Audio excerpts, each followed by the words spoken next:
Hello, Bookie Babes. It's Ginnie, and you know what? I need you to listen up because if you ever wanted to make money from reading, then you're gonna want to stick around for this video because I have a fun challenge for you. I mean, besides the challenge that I created previously, which by the way, you can definitely check out in regards to this bookshelf and why it looks like this, we're gonna make some money just from reading this year. So let's dive into it. All right, bestie, so I know you're as excited as me to know what this challenge is, and I'm so excited to share it with you. The name of this challenge is the Reading Cashback Challenge. So basically, you read a book and you get cash back. Simple. So you're gonna reward yourself cash back no matter the size, no matter the length. It's not something that's set in stone, okay? Because we know life happens, bills happen, unfortunately, emergencies happen, where you might not be able to reward yourself as much as you did the previous month. It doesn't have to be like a set amount. You go according to your budget and according to what you can do and afford that month. Because the whole goal is to reward yourself, of course, but to also not touch that money until the end of the year. So it's gonna be like a lump sum. That's what we want to aim for. We want to aim to reward ourselves with that cash back, but put it away so like that by the end of the year we can see how much we made all together. It's gonna be so exciting, and I am so excited for this challenge. This is also like how series would work, because you're going to reward yourself for those series too. However, the plot twist to that is that you're not going to reward yourself each book you read from the series, because the other thing is we're trying to finish up series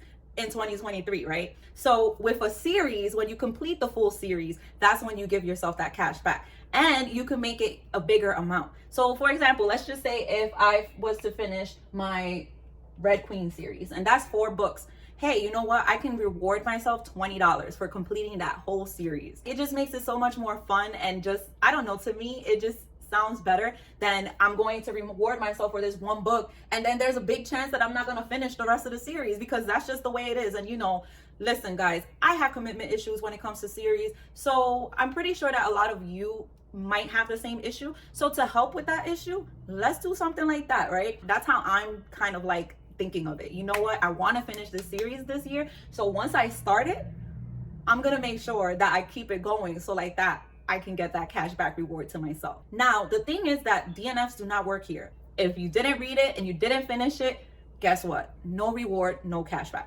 How about no? And that's not me trying to discourage you from DNFing, because we all know that I am like the DNF queen. I am an advocate. I strongly approve DNFs happening. So if you have to DNF, just DNF. Okay, don't look at it as, oh my God, I can't DNF because, you know, the cashback thing. No, DNF if you have to, because listen, we all know I'm gonna probably most likely be DNFing books this year too. So go right ahead, boo. Go right ahead. DNF. Do you, boo-boo. You know why? Because I'ma do me. Do you, boo-boo? Do you? Even though DNFs don't count for that cashback reward, rereads do count, okay? Now you could either do like a whole envelope system, you know, like they do with the cash envelope type stuff, or you can just get like a piggy bank and seal that shit tight so like that you don't touch it. Or you could even like send it to like a family member or, you know, somebody you trust to put it away for you, so like that you don't have access to it, and you know there's a smaller chance of you actually like, you know, using that money. And then the cool thing is that you can either spend it on more books or you can spend it on something else. That, you know, like depending on how much you made, I mean, you could probably go on a little vacation. You can probably buy yourself those sneakers that you wanted. You could, you know, like there's so many possibilities of things that you can do with that money. It doesn't have to just go on books again, right? Like, I mean, we all know that we might do that, but maybe we should aim not to. You know, I'm talking nonsense. You can buy some more books if you want to, but maybe we could also use it for other things, you know, because we're not just about our books. Like, come on, we're more than that. Yeah.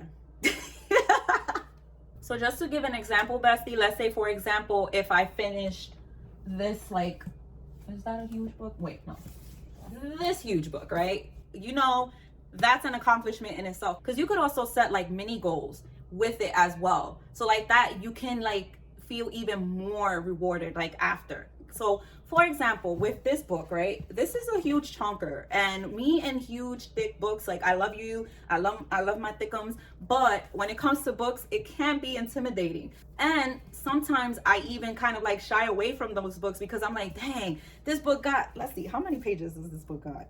Because this book has 670-ish pages in it. And you know what, in my head, I'm like, oh my God, that's a lot to read. I could be reading something else and finish like 2 books instead of 1, right?